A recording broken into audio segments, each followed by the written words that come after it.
And we are now live on Facebook, Twitter, YouTube, and our flagship sportnarium.com/player. And we are now live because the Royal Rumble has finally ended. It felt like certainly a marathon that it was, and a whole bunch of things have happened. Certainly some things maybe we were surprised of, other things we expected. And to recap all of it here with us is the Pipe Bomb Wrestling Podcast gang, which you can hear on sportnarium.com/player. That is the young buck, Andy York, who I'm digging the long hair now, and also Chris Belcher. Of course, Chris does a lot of great things for us on Sportswire Radio, and we are also very blessed to be joined by wrestling stars from Wrestling Championship Entertainment, the new Messiah, Nicholas Crenson, and now double champion. First off, he is the Ronus Championship Wrestling World Champion. He is also now the Jovi's Vlog Internet Prediction Champion, I think, if I got that right, and that is the resident title.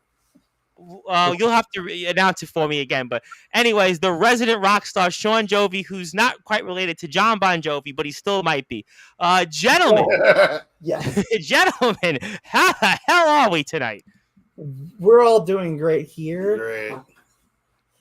It's been So what do we think? I mean, obviously, there's a lot to digest here. First, I was going to open up with the men's Royal Rumble and the women's Royal Rumble, but what did I just watch with the Bloodline? And I'm going to go with the Pipe Bomb Wrestling Podcast guys here first. I mean, Chris Belcher and Andy York. I mean, what did I just watch?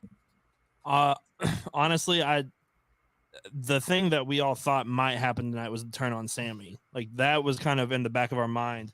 The one thing I did not expect was watching Jey Uso walk out on the rest of the Bloodline. Like, that to me added another element to this story that I don't think a lot of us really saw coming.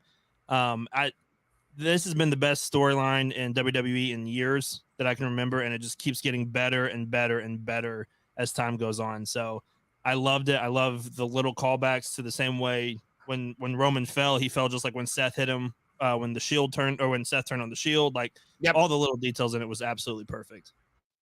I mean, we say it all the time on our show, like, did not think this storyline could get any better, just like Andy said. And they turn another page. It keeps getting better.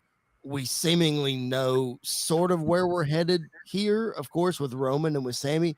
But like Andy said, this Jey Uso thing is just a whole new wrinkle, especially because Jey was the one in the beginning that didn't want Sammy, and now he's walking out on his family for Sammy. And he's got the one half of the tag team championships, which I find is completely out of left field. Yeah, I mean, the new Messiah, Nicholas Crenson. I saw you want to open up your mouth. Go ahead there.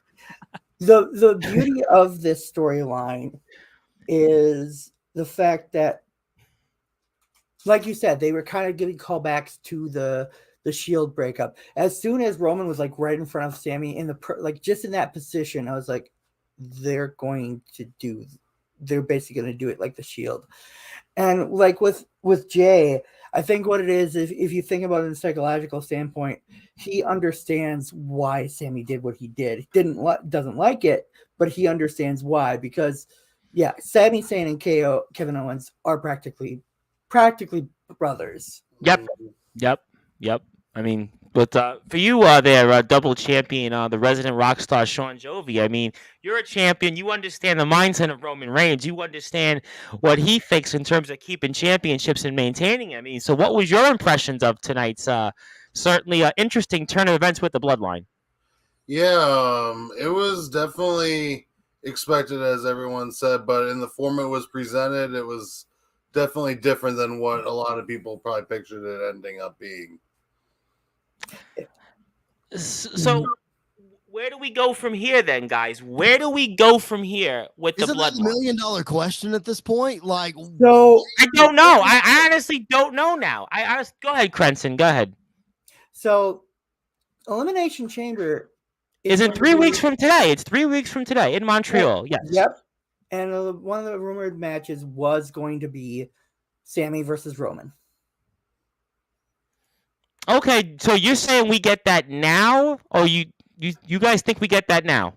Yes. Yeah, I personally, I think that's the match that you're gonna. I mean, obviously the crowd's going to be heavily in favor of Sami Zayn. It keeps building Roman up to that. Montreal, I think, too, for that. Yeah, and it's going to build Sammy. It's going to build Roman up to that. when he beats Sammy at Elimination Chamber going into WrestleMania, it just adds another element to that story.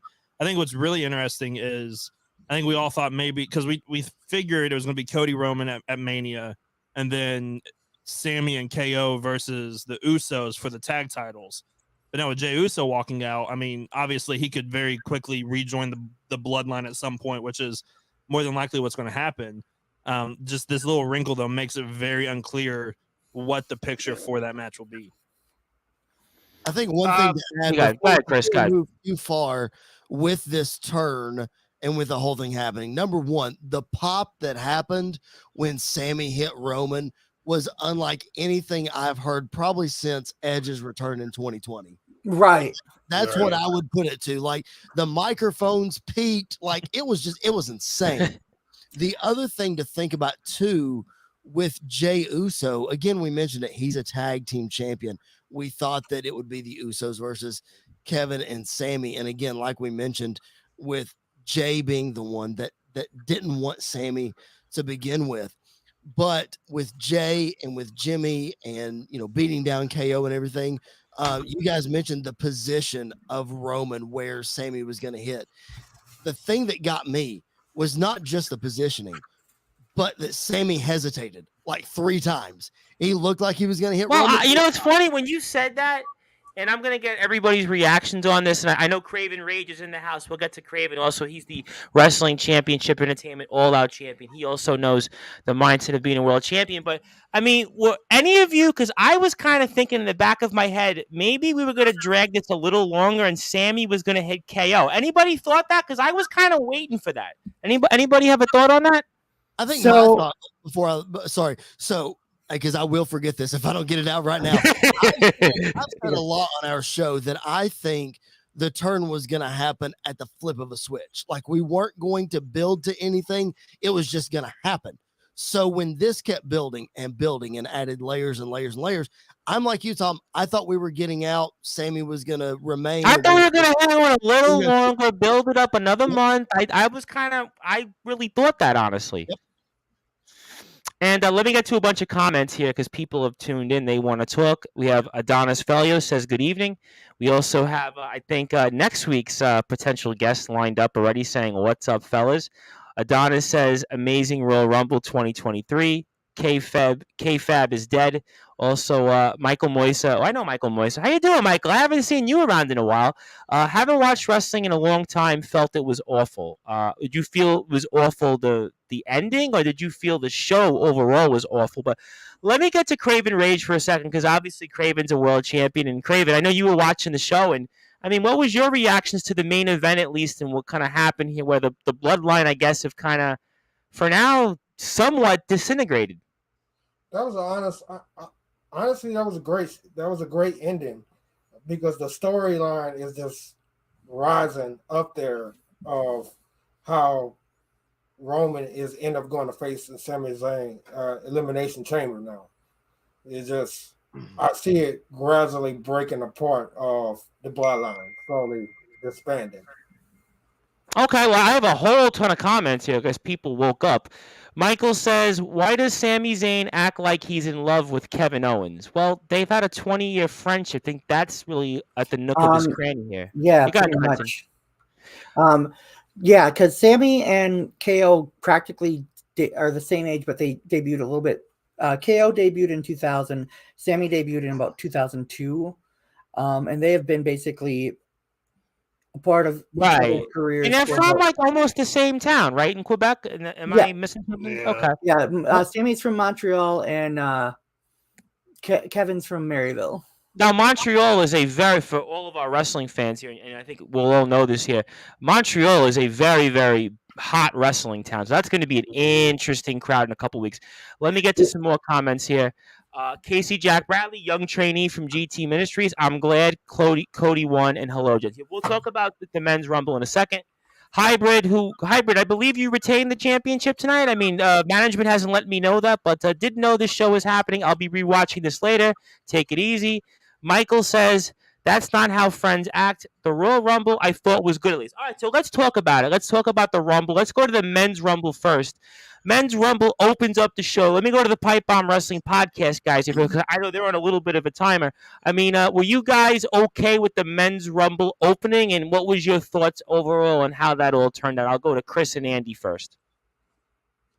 I honestly, I think it was really interesting that it started off the Rumble because it's been a while since the Men's Rumble at least started off. Like I can't remember a time doing it, so it was really interesting that that's the one that started off, especially with the buzz around Cody coming back and kind of building to him being number 30 coming in. Personally, I in my mind, I thought Cody was going to be coming out at 1. I thought the same thing. I thought last night, in my mind, he was going to be at least like no lower than like 4. Yeah, and him and Seth were going to go all the way through the Rumble. But the fact that he came out at 30, like I think that was really interesting to me, though. And I think a lot of people agree or might agree to this or notice that the MVP of the Rumble this year was Gunther. Oh, you know what? Oh, yeah, Stole my thunder. It honestly, like the one thing about the Rumble is it can make or break careers at times. And Gunther has already started to look strong going into the Rumble. Now he looks like an absolute threat. Even more so. So I'm so glad that he got to have that moment, and he has the record, by the way, 71 minutes, right? He has the record now for lasting in the Rumble. Royal Rumble, yeah. Traditional Royal Rumble, yeah, like Daniel Bryan in the greatest Royal Rumble who had 50 competitors. He lasted 16. So traditional Royal Rumbles, yes, he has the record. I too am totally fine with the Men's Royal Rumble kicking off the show. Like Andy said, we haven't had that since we've had both Rumbles. So It was great. Let's get that out of the way. Let's get the crowd happy. Let's do the Cody thing. It made sense for Cody to come out at 1 or 2. Obviously, it didn't happen. But one of the things that I want to spotlight in this Rumble is this is one of the better Rumbles that we have seen in a long time. And the big thing to look at is we did not have that many surprises. Like I think on the women's side, what did we have? Michelle McCool, Chelsea Green, Nia Jax. Men's side, we had Booker T, Edge, and my missing Logan Paul. Yep, that's it. Yeah. So they were able to do a really good, entertaining Royal Rumble without having to call back a bunch of people. I saw Crenton. You wanted to jump in before I get to some more comments. What I was going to say is like this Rumble was so well paced and put together. I agree with all you. Gunther is definitely the MVP. The one thing that we all were predicting that didn't come true was we were actually predicting Sammy to be in the Rumble. But then and that's what I was initially disappointed about, by the way. But now, then go ahead, jump in. But apparently they did some backstage skit that kind of explained why Sammy didn't enter the Rumble. Also, spot of the night. Yes. Are we talking about the double Seth and Logan spot? The Logan Paul Ricochet match. Yeah. Spot. Oh, right. Logan. I don't know how the ropes held all that up. It was crazy. Well, let me get to a bunch of comments here. I have a ton of them in here, and I'm going to get everybody as quickly as I can. Michael Moises says, the only issue, guys, is the disconnect on what happened with Rey Mysterio. Announcers kind of ignored what happened with him and Dominic, and Twitter was full of confused fans. And, Michael, I got to ask, were you at the Islanders game tonight? Because I feel like your sister was at the Islanders game, but I guess you were watching the Rumble, so you had a better choice of action there. Casey Jack Bradley says, Asuka brings back her Kana person from her old Japan wrestling days. Yeah, I thought Asuka was going to be a dark horse in that. I know we had different opinions of that. Adonis Felio says, great event next up. Hey, not so fast. We have a big chamber 3 weeks from now. And Michael said he's watching both. Nia Jax looked worse than 60-year-old Booker T. I'll come back to that. Logan Paul was a horrible choice, but he was he really surprised us when he collided with Ricochet. But he had a spot with Roman also that was good. Very good returns and surprises as he was watching both. So let's talk about that then. I'm going to go to it because Michael Moisa brings up Nia Jax. Did she really look that bad for all you guys? I mean, Jovi and Craven, you guys are wrestlers. You guys are world champions. Did she look that bad out there or what? Honestly, she didn't look that bad. I thought she was going to do a little bit more. Well, it took 11 people to take her out, though. I mean, to be fair, it took 11 people. I've seen worse from Nia Jax. So I've seen worse, and I've seen a hell of a lot better. Yeah. And what about for you guys? Worse, but Nia Jax, though. I mean, like, I don't. I cringe every time she does something because I'm afraid she's going to break somebody's face again. But Right. regardless, I mean, it's not talking about how Nia Jax looked in the ring, in my opinion. It's what the heck was the guy doing pushing the button to get her entrance music and video. Yes. 10 seconds too early on a surprise number 30. Like, I hope that I don't wish anybody to lose their job, but like that dude needs probation or something. Like, that was bad. Well, I mean, I got in trouble last night when we were doing our regular sports show because I was actually calling out referees in a college basketball game. So I'm not going to talk on referees right now. So I'm going to plead the fifth on that. Also, Michael says the artist formerly known as Dewdrop, that Scottish chick can move. Yeah, she did pretty well, I think, on the women's end. We'll come back to the men's in a second. But anybody in particular stand out? I thought Michelle McCool actually hung in there for a while. She didn't do too bad out there. What you guys think about Yeah, I that? was surprised. Honestly, the MVPs of the women are going to be the final three. Liv, Asuka, Liv, and Rhea. Yep. Liv, literally, like Liv. Well, that was your pick, Princeton. That was your pick. Was your pick? Yeah, was Liv. because like I think they're still going to do something with it, but literally the whole thing I had was that Liv really felt like the better story, but with having Rhea number 2, You know when guys, when she had the mist, also joined here by Sportswire Radio's own Randy Dillon, when she had the mist in her, I thought for whatever reason she's gonna find a way in winning it. No. I I did thought it too, was- actually. Yeah. I thought it was wild. I mean, I had Rhea. go ahead. I heard Rhea taking it. You had Rhea. Okay, all right. I had Rhea. You want to jump in, Chris Belcher? Go ahead, jump in for me. No, I was just gonna say Andy and I, we both had Rhea winning that match, but Liv Morgan as a very, very big dark horse. I was just surprised that the number 1 entrant in both rumbles lasted the entire time. Like that was wild to me. I didn't think they would do that, but they did. Well, Randy, we'll come back to you with the bloodline in a second. Obviously, we know where you're going to go with this. But were you surprised with that and how our women's number 1 Rhea had won, and then Gunther had broke the record for the traditional rumbles with 71 minutes, just about. I thought it was actually really interesting that Rhea went number 1 and Gunther went number 1 all the way. We haven't seen that often. I think the women's was very interesting because you didn't have many options for them to win because Charlotte wasn't there. Becky and Bayley, were not going to win. Asuka returned. So I really think it was a good way to build Rhea Ripley up going to WrestleMania because whoever she faced, Bianca Belair or Charlotte Flair, you really need to build up a strong community. Okay, so let me ask you guys a different question on that. Who do you think Rhea?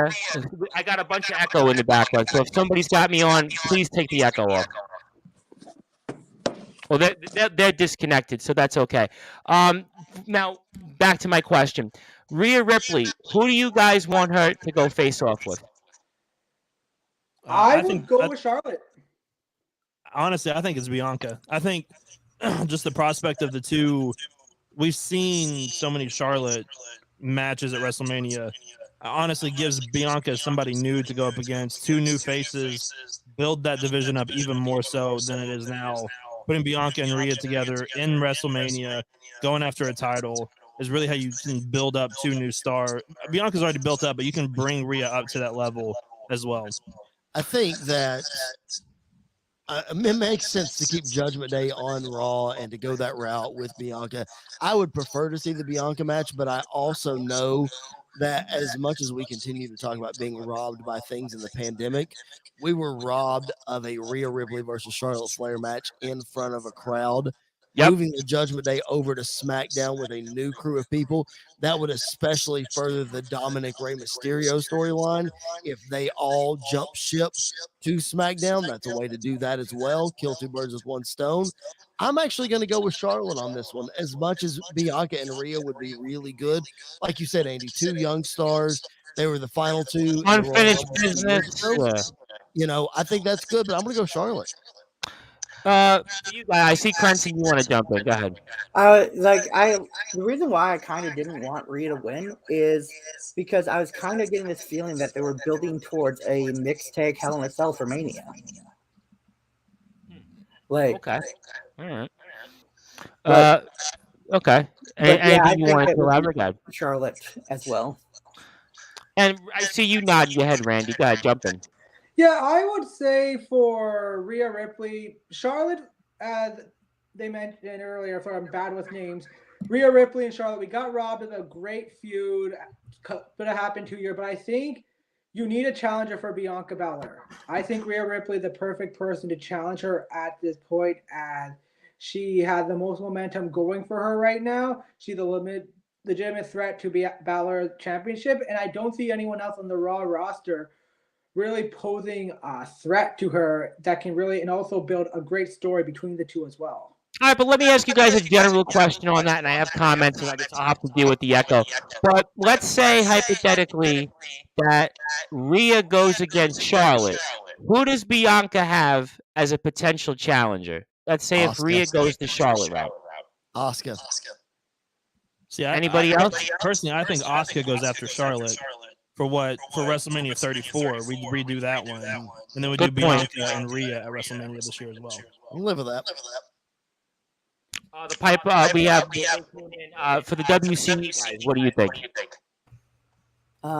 So really, the match that kind of to me kind of felt like determined who was going to win the Rumble was the Raw Women's Title match, because of I could have seen Liv winning if Bliss won the title from Bianca, but really, honestly, like Rhea winning, I kind of feel like they might do Rhea and Bianca, but also if you don't do that, who do you got on the SmackDown side that could go after Charlotte? You've got Liv. Okay. And thank you, Chris, for fixing that. We found the culprit of the echoing. It was Randy Dillon. So thank God for that. So we'll have to get Randy back in to fix that. Yeah, because believe me, I don't know how much longer I could have took that. Let me get to some more comments. Jump in for Response me. to that was with SmackDown. I think a perfect challenger for Charlotte, even though Charlotte's a babyface right now, I think a perfect challenger would be Raquel Rodriguez.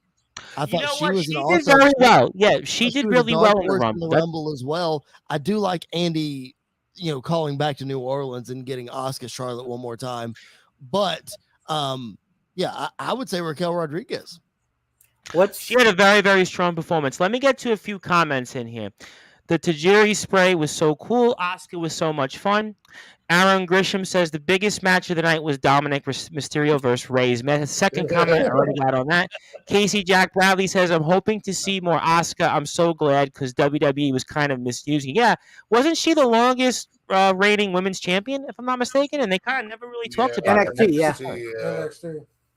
And then have a good night, fellas. I hope Roman loses to Cody. All right, so let me come back to Cody because let me come back to that, and we'll get Randy in here in a second. Do you guys think Cody can beat Roman after what I saw tonight? Does anybody think Cody can pull this off? Yes. Absolutely. Yes, I think Cody can definitely pull this off. If not, Roman's booked into a corner where not even Dwayne can get him out. But Dwayne's not coming, it looks like. That's why I'm saying it has to be Cody to dethrone him. Yeah, it either There's has no one else. It's him or Sammy. Those are the only believable people. Yeah, but after tonight, I don't know if I got the impression Sammy's the guy. I think last night when me and Randy was speaking, I thought Sammy was the guy. But after that beating, I don't think he's the guy. I think he's going to align himself with Kevin Owens. That's going to take him, I think, away from the championship. Randy, I hope that you have fixed your echo issues. And you there, Randy? How do we sound? You sound better. You sound better. Thank God. There is a God. So you got the Bloodline shirt on. Yeah. So I want to get your reactions first on what did you think about the ending there? We saw Sami Zayn get the beating that I think some people might have been expecting for a while.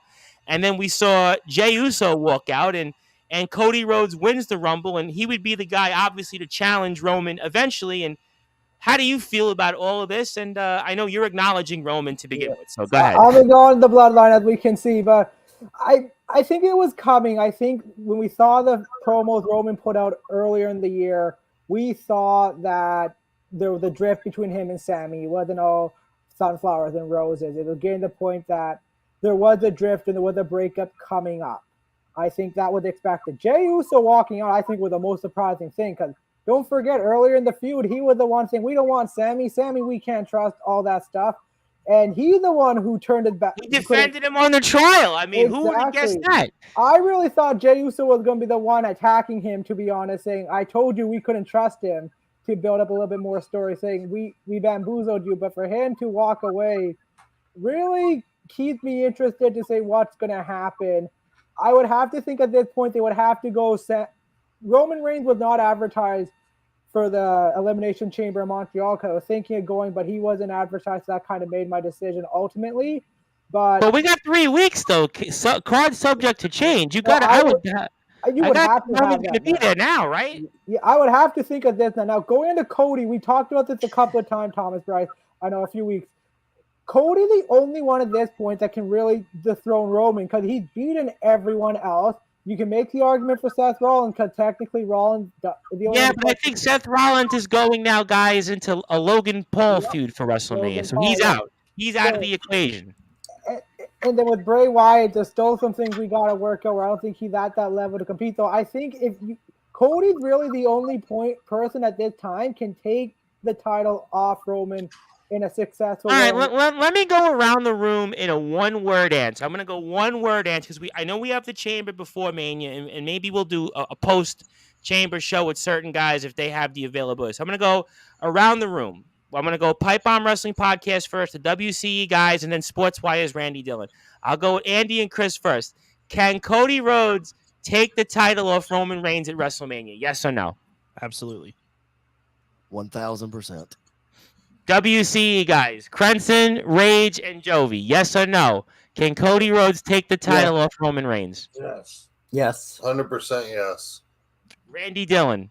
He's going to fulfill the family legacy. He's going to do what Dusty couldn't win that WWE title, so yes. I'm going no, because here's why I'm going to say no. Did you guys hear the reference? I believe Roman's 142 days away from surpassing Pedro Morales to have the 4th longest reign in WWE history for a world title. That's got to mean something. So I have to, and if you also heard the broadcaster say, talking about who really is out there, they talked about Roman not being pinned in over 3 years. I believe it was December 20th or December 23rd, 2019. Yeah. So to me, I don't think Cody's going to do it. I think the way that they're going to get around that, because I agree, I think they are going to have Roman hit that 1,000-day mark. They're going to find a way to split up the titles, because technically all of that time is with the Universal title, not just the WWE Championship, and both. I think he drops the WWE Championship to Cody, still holds on to that Universal title for a little bit to break that record, because I think that's absolutely a record they want to break, because I can't think of anybody else on the roster that's going to even come close. No, and that's why I actually think that I don't think Cody could beat Roman Reigns right now. I don't. Why? He just walked in and he was number 30 in the Royal Rumble. Now we're going to all of a sudden have him beat Roman Reigns after what Roman did tonight, what Roman did to everybody else. I mean, he stacked Edge and Daniel Bryan. He beat Goldberg. He basically disembalmed him. Brock Lesnar he beat multiple times. Owens he beat multiple times. I mean, everybody, Drew McIntyre he beat. Bobby Lashley he beat. I mean, you really telling me here with a straight face Cody Rhodes is going to beat Roman Reigns? I'm not saying for sure, because I think Andy, I think you guys bring up a great point about the streak. So I think there's an outside chance that Roman holds on to the title, but I think it's not as much about Roman as it's about Cody. If you're going to capitalize on Cody's momentum at any point in time, you got to do it right now. Because if you don't do it now, when is he ever going to be as hot as he is right this minute, coming off of an injury and coming back to the company? If not now, then when? Will you ever get this chance? Yeah, I mean, the moment would be now. I would agree with you on that. All right, so let me go another yes or no, but I will get to the pitch black match, because eventually I have to drink this pitch black Mountain Dew, so I will drink I it. got you one right here. It's great stuff.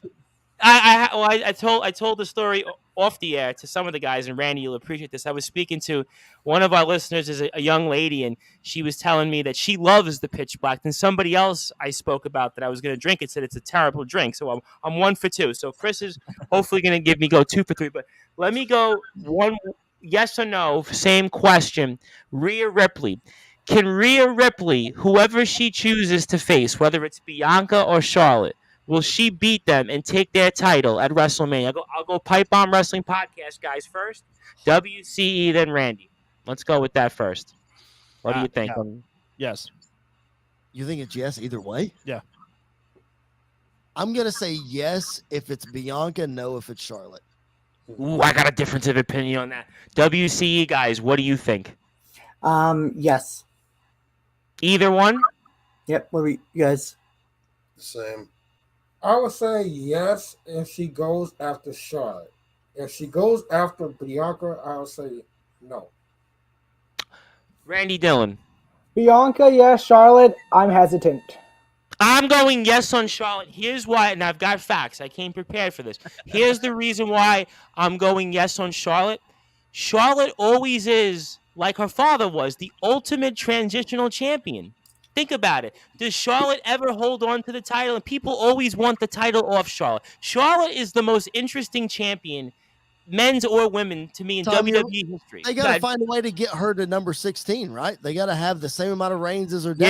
You know, you stole my line. You stole Listen, that half was the where I was time, though, going that's to. the only thing I concern with Charlotte. She done that in half the time her dad's done. That's the only thing I don't like about it. Yes, but I think that if anybody's going to break it, it's going to be Charlotte. And I think Charlotte, again, she's an ultimate transitional champion. And I just think, to me, Rhea is the person. There's unfinished business. I don't think she beat Bianca because I think Bianca is too much of a spokesperson for WWE in a lot of ways. Charlotte, to me, Adonis Felio says, tune into the WrestleMania channel about the good, bad, and the downright ugly of the Royal Rumble. I guess, I don't know what that is. WrestleMania. Okay. All right. So let's talk about the pitch black match because I realize the Pipe Bomb Wrestling Podcast guys only have a little bit of time, and I want to maximize their time as much as possible. Obviously, I have to drink here. What was your guys' impressions of that match between LA Knight and Bray Wyatt and what we got afterwards? I'll go with the Pipe Bomb Wrestling Podcast guys here first. What'd you make of that? Yeah, so I mean, if you listen to our show for any time, you know how big of You didn't give me the Bray show, by the way, this past week. I actually was kind of wanting to listen to it. You guys owe me one. I didn't get the show this week. Anyways, if you listen to our show for any length of time, you know that I'm a huge Bray Wyatt fan. Yes, I know that. Yes, and I think the thing that intrigues us the most is the story, not necessarily always the matches that we get. I will say the concept for the match is in hindsight was a pretty cool idea. I just don't think logistically it was ever going to work to be able to see it. Like there were times where it was really hard to see the whole end spot with Uncle Howdy and all the Firefly characters in the rafter or the hard cam thing, whatever. It was hard to see that at times. Like that's to me was the biggest disconnect is I couldn't see what was going on for most of it. But on the flip side, Bray Wyatt was really cool with the body paint and the face paint, the blackout light thing that he did on his face. All of that in theory was really cool. It was so hard to see at times. And that's speaking from us who watched it on television. I have a buddy who was there in person, and I was texting with him. I said, what does it look like? Can you see anything? And he said, absolutely not. He said, I hope you're able to watch this on TV because I can't see crap. So he couldn't see any of the Uncle Howdy stuff at the end, or at least from where he was sitting. Now, obviously, there were people sitting close that could see it. right. He said, but the presentation in the arena was not great. All right, yeah, I could see that, and I heard people talking about that also off the air. I'll go to the WCE guys. I mean, what did you make of the pitch black match? It was kind of cool looking, but also like the whole it just felt weird. I mean, you guys are wrestlers. I mean, would you have liked to wrestle in that kind of match? I mean, that's kind of probably an interesting question I should ask you guys because you're the wrestlers here. I mean, What? Okay, here's a question. What the heck was that stuff on the tables? yeah, that was funny. I was wondering this. I think my brother and I were talking about that. What was that like? Those things there. I mean, anybody have an idea? I think it was like black Confetti, something to light up to indicate what the heck was going on. I got a question real quick and go around the horn on this.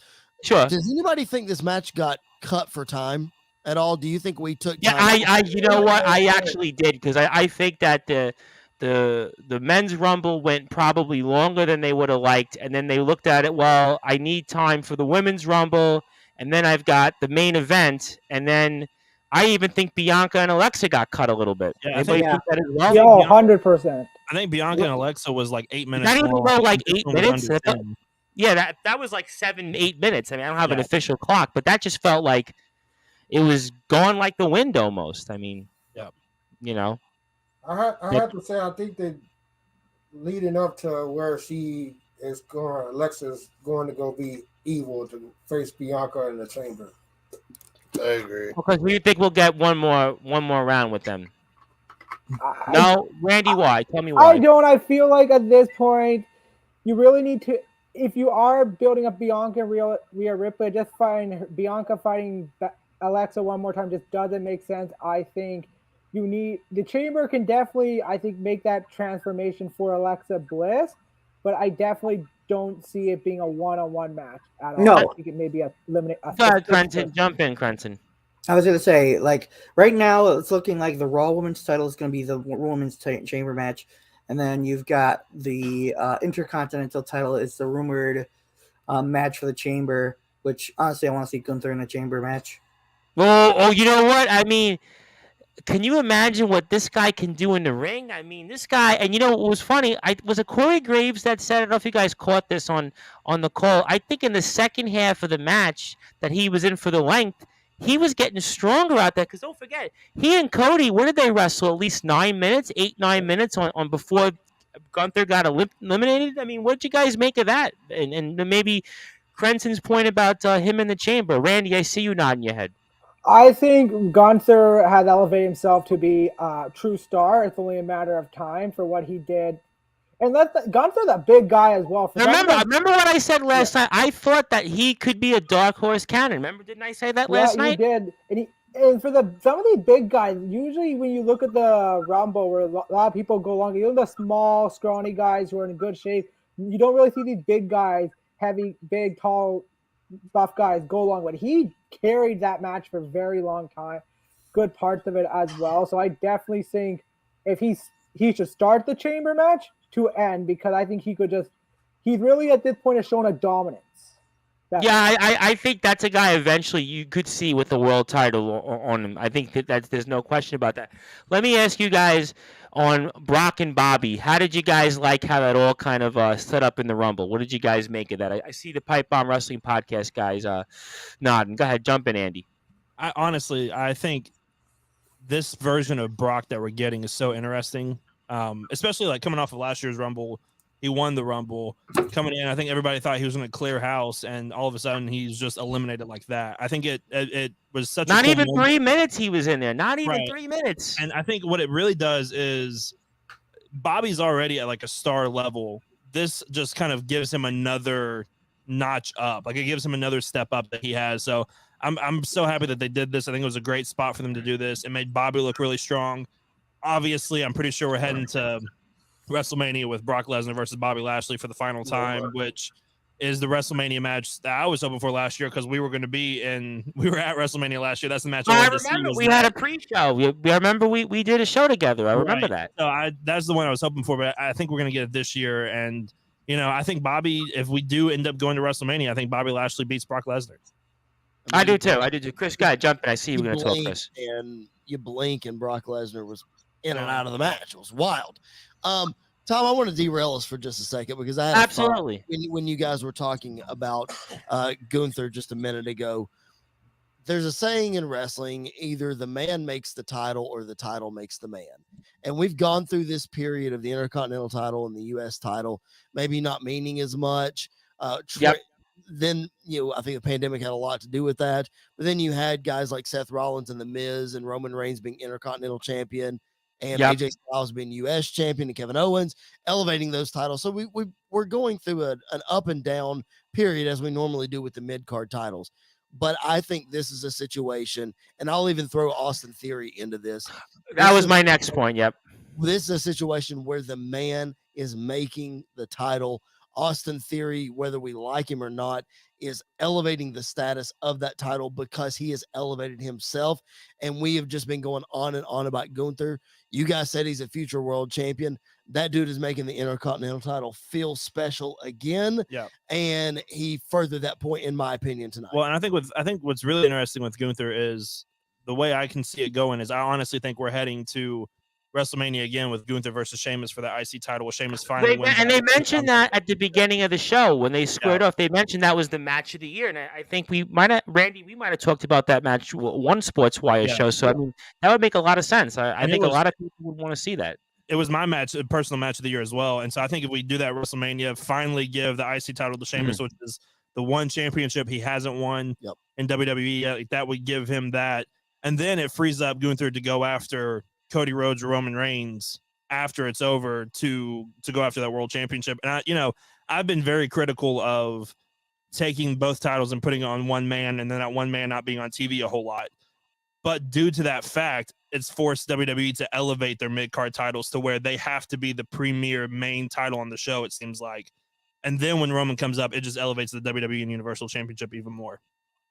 I see, Randy, you were nodding. Go ahead, jump in. Yeah, no, I agree everything with the Pipe Bomb podcast is saying, because you go back to 2017-18 with Brock, where Brock wasn't away. The Intercontinental title really didn't do anything to elevate it. We were just waiting when Brock going to show up with Vince in charge. How Triple H has done it. The revamp of the bearing and revamp of Austin Theory. I think the title definitely helped Theory, but Theory has definitely made it more relevant.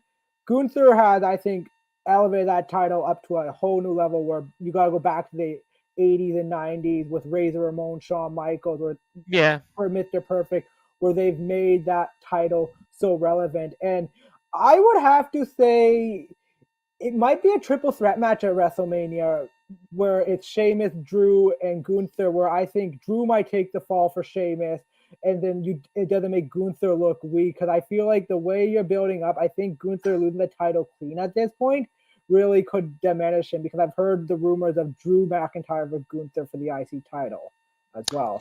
You would nod there, Crenson. You want to say something? Like, honestly, the perfect story with Gunther right now would be either Sheamus or Drew or a triple threat, like Randy said here. And actually, kind of going back to the women's thing, really, like, best thing for the women's at Mania is do Bianca and Rhea, and then do a 4-way for the SmackDown title. Do Asuka, Liv, Raquel, and Charlotte. Well, I'll tell you one thing here real quick, and I'll make you guys chuckle. I mean, they were talking about the fact that Sonya Deville was in the Rumble, and she still had this championship shot, and they kind of didn't really do anything with her in the Rumble. They kind of made her look weak. So now if she's going to face Charlotte's going to wipe the floor with her. I mean, great way to promote your next opponent for the championship there. I mean, I just thought that was kind of an interesting note there. And we are here on Sportswire Radio speaking about post-Royal Rumble reactions here, just like WWE has their own post-game show. We've got Randy Dillon also here from Sportswire Radio. We're here on Friday nights, the Pipe Bomb Wrestling Podcast, guys. They'll hang out here for a few moments. I know they have to get going here. We have the Wrestling Championship Entertainment guys here, the new Messiah, Nicholas Crenson, Craven Rage, and the resident rock star, Sean Joby. And my name is the Reverend Tom Bryce, and please follow the Pipe Bomb Wrestling Podcast at PW Podcast on Twitter. Instagram is Pipe Bomb Wrestling Podcast, I believe. Facebook as well. Also, Randy Dillon, Randy DHILON on Instagram and Twitter, and Wrestling Championship Entertainment at WCE Heat on YouTube, Facebook, and WCEHeat.com. And I want to go over the Pipe Bomb Wrestling Podcast, guys, because I know your guys' time is a little bit more limited. What are a couple of takeaways for you guys that you took away from tonight that we're gonna see going forward between now and Mania? I honestly, I really am at a loss for words with Jey Uso. I really am. And not that it's a good thing or a bad thing. I'm just really interested to see what happens with that.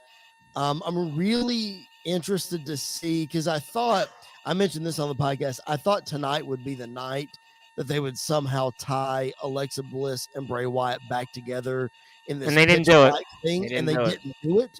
They did play a thing with Alexa at the end of her match. So I'm really interested to see how much further they're going to take this. And I'm also interested to see what's next for Bray Wyatt. It seems like LA Knight is done. So where do we go next in this story? Yeah, I think for me, the thing that's going to stick out the most is WWE may have their next big baby face in Sami Zayn. I think they built him up to be this babyface to where, honestly, I'm getting Kofi Kingston flashbacks going into Elimination Chamber, and you have the final two of Daniel Bryan and Kofi Kingston, and the crowd is fully behind Kofi, and he can't get it done until WrestleMania. Obviously, I don't think Sammy is going to be the one to beat Roman for the title, even though if I could pick my personal favorite, I would pick Sammy to absolutely beat I Roman. said last night with Randy, I actually thought that he convinced me in the last week Yeah. that he could do it. I mean, after tonight, though, yeah, go ahead. I said it like a month ago on the podcast, and Chris laughed at me. Now look where we're at now. But I think I still don't think it's a possibility. But Well, you're right. Roman made a reference. Listen, did you hear Roman's reference? Basically, you were a jackass guy. You went from a jackass guy to where you are now. So, I mean, that was the big running line there, right? Yeah, but I just think they have their next big babyface in Sami Zayn because he was already over with the crowd going into this match. And now after this big turn, I mean, as we're going off the air, the crowd is still chanting Sammy, Sammy, Sammy as he's laid out in the ring. So he's going to be even more over with the crowd when we come back. Let me propose this. yeah, Let me John, propose this. jump in. And I want to hear everybody's idea on this because Sam Roberts threw this idea out. I don't know if you guys listen to Sam Roberts or not. He threw. This I heard idea, him on Busted Open yesterday. So, yeah, from time to time I hear him. He threw this idea out a long time ago. And the fact that we're not headed to Kevin Owens and Sami Zayn versus the Usos at Mania. We're actually headed to Kevin Owens versus Sami Zayn at WrestleMania. And that in this whole Montreal thing, Kevin Owens is actually going to be the one to turn on Sammy. And as WWE propels Sammy into this uber babyface, it's actually Kevin Owens, the best friends, going at it one-on-one instead of tagging at WrestleMania. After tonight? I'm just saying, I don't know that it's a likely possibility, but I think that I didn't think there was any possibility Jey Uso was going to walk out on his family either. So I think at this point, who knows what page we're about to turn. Nicholas Crenton, I mean, you have and some of the other guys in WCE, since I know they're trying to hang on for dear life. I mean, Right. I honestly, I still think Sammy could be believable to beat Roman even after what happened tonight, because Sammy's career has basically been that type of babyface. Like since he was El Generico, like I literally have told some of our newer wrestlers in WCE how to watch to do a match, watch Sami Zayn, watch his stuff.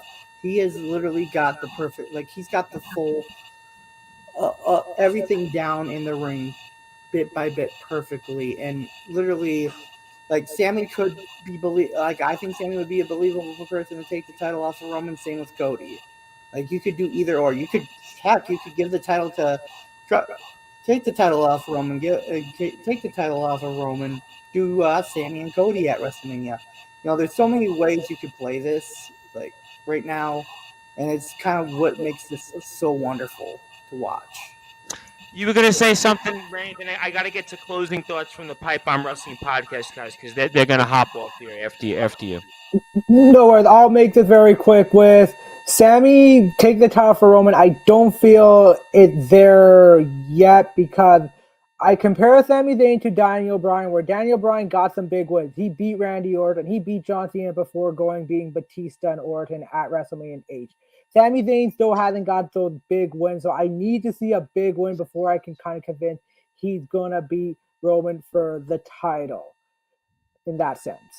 Okay, that's fair. And Pipe Bomb Wrestling Podcast, guys, the Young Buck, Andy York. You're not really the Young Buck anymore. You've been doing podcasting for a while. I don't know why Belcher's still calling you the Young Buck, because you've been doing this a while now. But I want to get to Mr. Belcher, because he's got one more comment here before closing thoughts from you guys. Mr. Belcher says, Triple H is talking. I have it in the back at the press conference after the Rumble. He was talking that The Rock was incredibly busy with the other stuff, which was why he couldn't be at the Rumble and probably at WrestleMania. Dad, that is my father for everybody that's listening that doesn't know. Dad, I hear what Triple H is saying, but everybody lies in wrestling all the time. One of my closing thoughts that Tom was about to get to is I still don't think that The Rock is totally out. You don't think he's after tonight? You don't think he's told? I don't. Why? I don't. I think there's still a way we can get back to Rock because of what Andy said. If we find a way to split those titles up, that is wide open for Rock. I mean, who's to say he doesn't show up on a random Monday Night Raw? Who knows? Like, I don't think that's out of the realm of possibility. That's what happened when he came back last time. The last couple of times, he's just shown up randomly on Raw. I know you guys have closed this, but let me ask you one minor, slight detour off what Mr. Belcher said. Is Stone Cold out of the equation? I think for Roman, yes. For at least for this year, I think for Roman, yes. But I think okay. I think there's a great chance Stone Cold wrestles somebody at WrestleMania. Well, now hang on. If we can't get Rock, wouldn't Stone Cold be a suitable replacement if they split? No. Why not, Randy? I gotta get to WC, guys. I think for Stone Cold, he had a great first match returning last year with a great story, but I think Stone Cold not the guy, and I think as well, can he put on a classic match with Roman? Don't forget him and KO match with a very different type match with the Bloodline. I think for Stone Cold to be put in that main event shot to really hold up a championship ring at this point, it would just be a disaster. It would really destroy all credibility of him returning or ever returning again. I'll come back to closing thoughts from the Pipe Bomb Wrestling Podcast to let them get a plug. But for the WCE guys, is Stone Cold out of the equation and is The Rock out of the equation? I see Craven's nodding. Go ahead, Craven Rage. I think Stone Cold is definitely out, but for The Rock, I think The Rock can come back due to the fact Jay walked out on his family. That's a fair point. I hadn't thought of that The Rock could have something to do with that. Maybe The Rock is kind of pointing him in a different direction. That's fair. And Mr. Belcher says, I don't know why you revealed your age, Mr. Belcher, but I've been around 69 years. I know wrestlers lie, especially Triple H with a smiley face. Good luck to the Chiefs as well tomorrow. But I'll come back to the other guys here. We'll hang on for a few more minutes, maybe after they leave. But I want to give you guys the floor and your plugs, social medias, any other final thoughts. I know you guys have to run. So Andy and Chris, you guys can say whatever you want now. I will say this was a much better Royal Rumble than last year. The Rumble last year to me was the worst pay-per-view of the year for WWE. It was not memorable. Absolutely horrible. This year, I think Triple H had a lot of there's a lot of anticipation about what this was going to be, and he had a lot of we all was expecting something spectacular and amazing, and it wasn't perfect. I don't think any pay-per-view is ever going to be just absolutely perfect. There's going to be moments in it where you're going to have highs and lows. That's just how it goes. Both the men's and the women's Rumble were really good with amazing finishes to their matches that I think we're going to stick with for a while. It's Bray Wyatt's first match back in a couple years. Obviously, it's a big deal. No matter whether it was good or bad, it's still a big deal. And then with how the show went off the air tonight is going to be something that we talk about for a long time as one of the best ways that a storyline has progressed. That was NWO like tonight. That was NWO. Even how he ripped his shirt off, the booze. That just reminded me of like Nitro. That was kind of how that I hadn't felt that way in a long. Maybe the Nexus. Maybe the Nexus. I have to say, maybe that was the first time I felt that way. Not even with the Shield, but the Nexus. That was the first time I felt that. So that's fair. You guys want to plug social media, Chris? Anything else? Anywhere we can find you and other places other than Sportswire Radio and sportnarium.com/play where the podcast and the videos are on that we can plug for you guys? Anywhere else we can find you? Absolutely. So our podcast drop every Tuesday and every Friday. Every Tuesday we do a fantasy booking podcast called the Pipe Bomb Wrestling Federation. And then every Friday is our current product show where we talk old school and new school and everything in between. So that's available wherever you find your podcast, Spotify, Apple Podcasts, Google Podcasts, iHeartRadio, all those places. So make sure you check us out. Give us a follow. We're at PBW Podcast on Facebook, Twitter, and Instagram. Andy's at Andy_PBWP. I am at Chris Belcher 24. We have also recently started working with WrestleBuddy, producing articles for WrestleBuddy. So go check that out. We're both on there. We'll be cranking out articles probably bi-weekly. So about every other week you're going to hear from us. So tune in there. It's a unique way for us to get our opinions and our thoughts outside of the podcast out there. And as far as my closing thoughts, I echo everything that Andy said. The Royal Rumble was great this year. Cody Rhodes, the story is telling exactly the way that it needs to be told and exactly what needs to be told. The redemption story continues. I think it leads all the way to WrestleMania. Now, whether that's against Roman or not, all bets are off when it comes to that, I think. But I think Cody's right on his way. Andy and I both picked Cody and Rhea to win the Rumble, so we were 2 for 2 when it comes to that. So I think we're on a tremendous path to WrestleMania. I'm just excited to see whatever twists and turns are. Well, I'm pumped up. I can't wait for the Chamber 3 weeks from now, and Yep. certainly all those places. I want everybody to go support you guys. You guys have been one of my favorite shows. You've been on Sportswire for almost 2 years now, so I really appreciate everything that you guys do. And I'm gonna have one zip for you guys before I let you run. Please do. Let's have one. I want to see this. All right. So Great Skittles. Pour in the pitch black. Let's get it. All The right, moment of drum roll, truth. please. Drum roll, please. We're pouring the Mountain Dew pitch black for the first time here, live. Never had this on air. So let's see if I. I'm almost nervous here, but I know they got to run. So let me try Do it. this. Stop, Nicholas Crescent.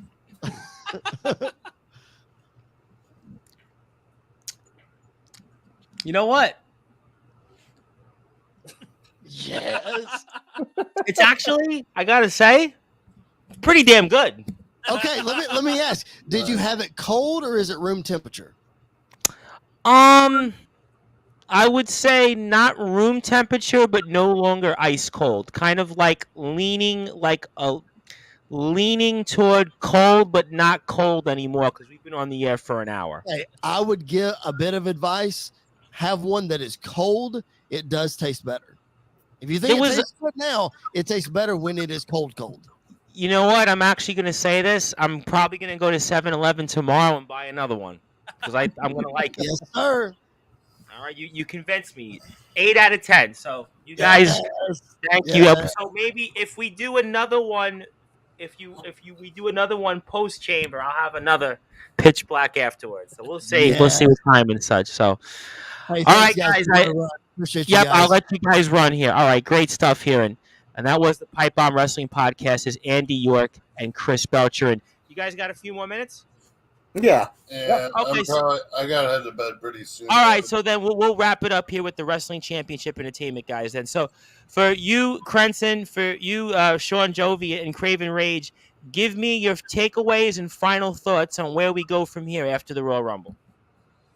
Really, from me, the biggest takeaways is this Rumble made Gunther, for the men's, it made Gunther a star.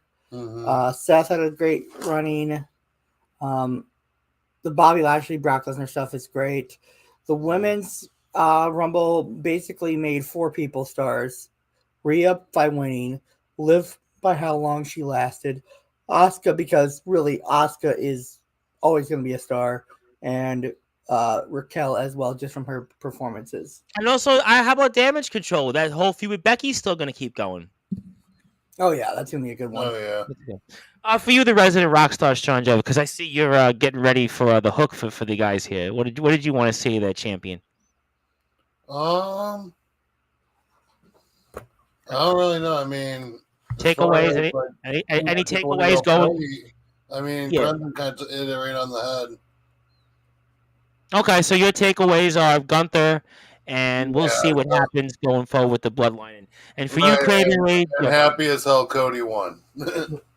yeah, I guess if Sammy wasn't in it. And for you, Craven Rage, obviously you're our all-out champion. And what's your takeaways going into the Chamber and into Mania? The takeaways for me is especially Rhea winning the Rumble. You know, Gunther going up the distance, because I called it from the get-go, like, with Cody coming in at 30, him and Gunther at the end. I'm glad that Cody won, and he can go on to Mania and live out the dream. Oh yeah, and then live out the dream like you right now with the all-out championship, and the run you've done it. We're also joined here very quickly before we let you guys get some plugs by another wrestling legend, Mr. C2K, Courage to Kill, from over there in Rochester in upstate New York. He is tuned in, and we'll hang out for a few minutes after the WCE guys with Randy. We'll get his final thoughts. But for the WCE guys, where can we find you, and where can we see more stuff on Wrestling Championship Entertainment? So follow us on Facebook at WCE Wrestling Championship Entertainment, YouTube WCE Heat, and then also our website WCEHeat.com. And we have a Sean Jovi's vlogs, obviously. Where I always keep thinking, for whatever reason, before I let you guys go, it's Jovi's mom. This guy. Always It's a been good stuck chill in my head time. lately. I've been watching the vlogs. It's been stuck in my head. So all great stuff here, guys. I know the resident rock star wants to go. He's tapped out. He's partied no more, and unfortunately, Old man's it's got not to go to bed. it's not '89 where Papa Bon Jovi was partying in the Moscow Rock Out concert. And so I know you guys got to get out there and go and get ready for the season. We'll definitely talk, and maybe we'll talk post chamber. And thank you guys as always. All right. Have a good All night. right. All right, and we'll hang out here with Randy for a few more minutes. So, Randy, give me your takeaways then, and going into Mania and where we go from here. Going into Mania, I think you do got kind of the perfect story to build with Roman Reigns and Cody Rhodes, kind of their bloodline. Cody, the prodigal return, wanting to fulfill the dream legacy. Roman now betraying Sami Zayn. He got the boos, he got the hate, so he got the baby face and the heels.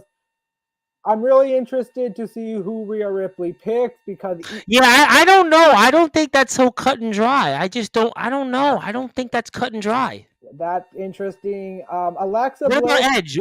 Did you like how Edge came back? I definitely like how Edge came, how the Judgment Day got involved, and then Beth Phoenix got involved. That was actually pretty cool, but I don't think we're going to see any mixed tag team coming up. I was disappointed, though, with Brock's and Bobby because I knew one of the two were going to eliminate each other. I just thought the other one was going to attack the other one. And we would have that was, you would have thought it would have set up in a way that maybe there would have been one guy eliminating the other one, then the other guy coming back, and we didn't quite get that. We kind of just had Lashley get eliminated there several minutes later, and there was no resolve there with I that. felt like for Seth eliminating, it really didn't do anything. I felt kind of hurt Bobby because if Brock would eliminate, then it's like, okay, you got the actual, but Seth eliminating him was really like, it doesn't really do anything for that feud, for that final big match they're planning to have. And you like Logan Paul and Seth Rollins going at it? Do you like that whole concept? I'm interested by it because I think it gives Seth Rollins to work. Logan Paul has shown he can perform at a high level. My only thing I'm thinking of the only thing I'm thinking of after this, where does Seth go? Like, it doesn't really give Seth Rollins any direction. It kind of just gives him a match to go in. It's a WrestleMania match to have because both Logan Paul's a big name and Seth is still high on the card, but it's after the Mania. This is done. They're not going to have another match afterwards. This is exactly. And then one thing I want to bring up with the Pipe Bomb podcast match about Sami Zayn versus Kevin Owens. We were talking about a few weeks ago, Tom, and I was saying we could see Sami Zayn and Kevin Owens get that one big match. But you think after tonight though that they would see? I don't think. I think me neither. I think they would still team up. I think how things have changed. They're definitely going to be. Remember, they're real life friends in real life. It just makes more sense. I agree with you on that. I don't see Kevin turning on Sammy now. No, he convinced him to the point. Did you hear what Roman was saying? I love you, Sammy. This is your family now. He kept basically, so now all of a sudden we're going to have him. He hits Roman with the chair. He basically takes himself out of the bloodline, and then KO is going to turn on him? Doesn't make sense. Absolutely not. It makes more sense for them to take the titles off the Usos, give them a little run, and then they can split up. Well, somebody has to lose the titles in the bloodline. They can't be champions for 10 years. And to me, this is my point, though. I will still say, I will go back to it again. I'm sure we'll talk about it on Friday's show when we come back live on Sportswire Radio. But, I mean, I don't know if Cody, to me, after what they were saying on 142 days away from Pedro Morales, 881 days, he hasn't been pinned in 3+ years. I mean, I don't know if there's anybody that, even with Cody, that could still beat Roman because there's no history with Cody and Roman. There's no history, but there's just a story to be told because you have Cody's return, Cody's mission to complete Dusty's legacy to win that one title. Did Dusty even have history with the Samoans? I mean, I'm even trying to think about that. I don't believe. Maybe in NWA, maybe WCW, but nothing really. I would say the Samoans were always usually WWF, WWE. That's why I'm trying to think. What's the I just feel they have to get one title off Roman. He can't go in post-Mania season with 2 titles still around him. But last year did you think the same thing?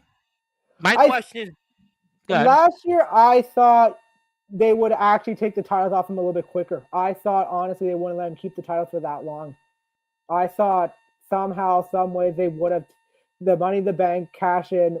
Rollins would have taken one title off him, but again, they didn't. Vince didn't decide to go that reason, and Triple H didn't decide to go that reason either. But I think at this point, going forward, you can let Roman keep the Universal maybe up to SummerSlam, but at that point, then you have to. He's going to Hollywood at this point. We know he's no longer going to be there anymore. I just feel it doesn't make sense. Yeah, I do think that. I mean, they have to eventually take the titles off. I just don't know. And then let me ask you. We'll do a few more minutes here. Austin Theory, where do you think we go with Theory from here? I still think he's going to fight John Cena at WrestleMania. Where do you think he goes? I still think we're going to. At first, I thought we were going to see a Logan Paul Austin Theory match for the U.S. title, but I think I still have a strong possibility Cena and Theory for the U.S. title at WrestleMania. Yeah, I mean that. I think that would make sense. And Randy Orton, we don't think's anytime soon away. No, Randy Orton's still a whiles away.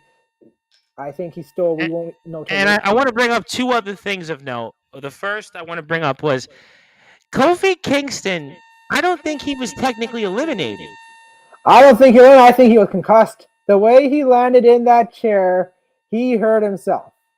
Because they mentioned, they kind of left it out. He had one foot that was still in the air, so he theoretically, if he was on the chair, he was still alive. I just was kind of waiting for that moment because they mentioned it briefly, and then Brock came out, and then nothing happened to it. Well, you have a thought on that? Yeah, I honestly think Kofi hurt himself. How he landed in the chair, either he landed awkwardly, he concussion, or something twist. The other thing as well, what happened to Rey Mysterio? He never even entered the match. That was my next point. I mean, they had Dominic with this mask, and then they alluded to the fact that Rey would give him the mask if he felt it was, so, he would have to earn it. But where do we go from that then? I think we're going to have, I think at WrestleMania, we're finally going to see Dominic versus Rey. They can't keep, it's been building for so long. But we just saw, here's what I don't understand. We saw Rey on SmackDown beat Karrion Kross, and there was no mention of anything tonight about him not being there. And they had Dominic come out, and then they announced Rey, but they had him on SmackDown last night get a victory over Karrion Kross. I just don't understand that. Yeah, there's something doesn't look right. Like Karrion Kross really look like a flop right now. He really has gone. Yeah, he went out early in the Rumble, and he's got no momentum, and he's really hit. I think him losing. I really thought he needed to beat Rey Mysterio to really revamp himself, and I really thought it could build more toward the Dominic and Rey situation. Do you feel? What's fun? And speaking of returns, do you feel that Braun Strowman has been a flop? Not exactly. I think Strowman can still build up because he did get a big with Omos. I think the way he had a feud with Gunther, I thought they could do a little bit more. I don't think tag team the idea for him. There's still some guys he can actually put on maybe a match or 2 with at a high level. But he was a world champion during during the pandemic era was a world champion, and then he comes back and he really hasn't been in the main event. That's I don't think he should be on SmackDown because I don't think there's enough people for him to work with on SmackDown. I think he should be more on Raw. There's more people he can work with. He could work with a guy like Bobby Lashley. He could work with Seth Rollins.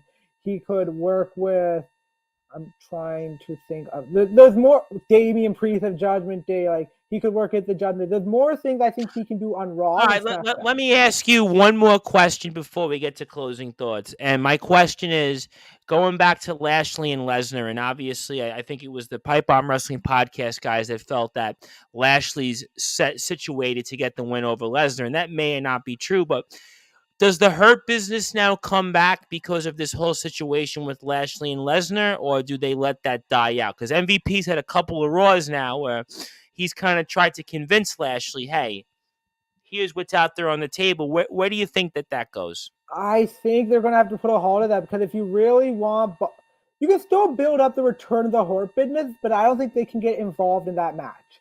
I think no. You don't think so? Because I think if you really want to make Bobby Lashley a big megastar, you have to let him be Brock clean. The second match there was controversy. The first match, the interference with Roman Reigns, Lashley needs a clean But win. but this is Brock Lesnar we're talking about. Would he want to lose clean? That's up to Brock. Brock. But that's why I go back to the point that do the Hurt Business come back, and do they maybe in some way go into that? And that's because this is Brock Lesnar. You're not dealing with a normal I feel human that you being. have to continue the story because then now Brock Lesnar versus the Hurt Business. It's like it doesn't really make sense, but maybe. Well, we saw it with the Bloodline. I mean, Brock feuded with the Bloodline for months. I mean, that's why if you were going to give, I agree, giving Bobby the win, but Brock may not want to lose clean. Remember, this is Brock Lesnar. You know that. Yeah, it will be interesting. I think in the likelihood of Brock losing clean makes more sense, but you're right to the point. Brock doesn't lose. Brock loses clean. There's only a few people Brock would lose clean to, and I don't know if Bobby would be one of them. He didn't even really lose to Roman clean, though. That's my point. If he didn't lose to Roman clean, why would he lose to Bobby clean? No, that is true. Yeah, they make a good point there. And then one final question. I want to go back to Roman Reigns, and I was thinking about this. I talked about the 881 days, the 142 days to surpassing Pedro Morales to be fourth all time, and you because you got the Bloodline shirt. And I have to ask, and I was thinking about this, especially after the way tonight ended. Is Roman Reigns? Is he the greatest modern day WWE champion? He's getting there. I still think Cena is up there, but I really still the greatest in the modern day. But I would say Roman Reigns is giving you a bite for the money because he's put on great matches, great promos. A lot of his feuds, he's been able to really elevate stars in the process. They haven't been long, great, and there's been great storytelling. I would just say the only reason I might give Roman the edge is, aside from the length, the opponents that he's consistently toppled. Cena definitely had some great runs. I think Cena had a couple of runs where he had it for a year or close to a year. And Cena Cena was a workhorse because he practically was the champion on and off for 1, 2, 3, 4, about 8 years, about 8 or 9 years, up until the CM Punk. Not strong talent in some of those years as well. No, absolutely. Listen, I think about the wars with Edge. I think about the wars with Triple H. Shawn Michaels was mixed in there. Batista. Chris Jericho was in there. So, no, listen, John Cena had some great runs. But Roman, I think just for the one run, I have to say he might have the edge. But for the longevity standpoint, I think Cena might have even surpassed Hogan because I think Cena's run as the WWE champ in that picture was a longer length than Hogan was, because Hogan really was, I think, 7 or 8 years, but it was basically part-time toward the end. So, all right, all great stuff. Randy, I want to give you the floor, give you some closing thoughts and anything else you want to plug. And I definitely acknowledge you as our Sportswire Radio wrestling guy and our champion. So I apologize earlier for the audio. No, rushing back. Okay. I think it was the pipe bomb, not the pipe bomb, the Wrestling Championship Entertainment guys, because one of the champions there, Sean Jovi. If you saw it, you'll chuckle. If you watch this back, he was falling asleep. So I think he had some issues too. Yeah, maybe he had one too many. Who knows? The one thing I want to quickly touch on the Pitch Black match, I think that concept could have worked in the pandemic era where they're doing the pre-record special. Yeah, it should have been more cinematic. That should have been a quintessential cinematic match, and they didn't do that. It was like it would definitely miss there. And I just wonder what they're going to do with LA Knight because they've really, we talked yesterday. I've been really a big fan of his work. They really built him up. I think either the match should have got longer, but definitely the time. I liked him in NXT too, by the way. He can talk. Remember, he was in that storyline with the $1 Million Man for a while. Don't forget NXT. I always kind of liked him a little bit. Yeah, I don't know where they go with him. So it's definitely going to be interesting to see what they happen here. And for Bray Wyatt, Uncle Howdy, look like they're going to be a duo, and Alexa Bliss will join them shortly. So we're on the road to WrestleMania. Definitely, I think there's more excitement than there was last year because, unfortunately, last year the main event was going to be another Brock versus Roman match, what we've seen a couple of times. We're getting some fresh matches, some fresh ideas, fresh storylines. And Sami Zayn's getting that push to the major babyface. I don't see that Mania, but possibly down the road post Mania, it might be possible he could win a world title.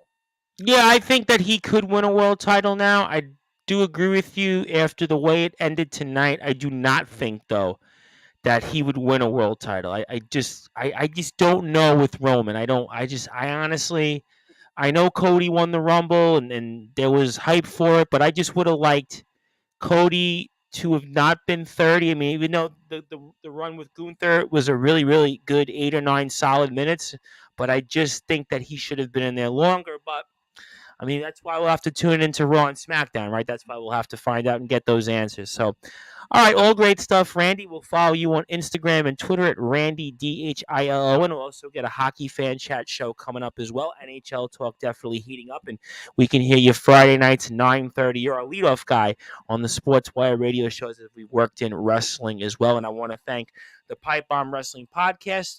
This will also play on their YouTube page as well. So we want to thank Chris Belcher and Andy York for granting us that opportunity. So my name is the Reverend Tom Bryce. We're here with Randy Dillon. We were previously here with Nicholas Crenton, the new Messiah, the resident rock star, Sean Jovi, Craven Rage from Wrestling Championship Entertainment, and also Andy York and Chris Belcher of the Pipe Bomb Wrestling Podcast.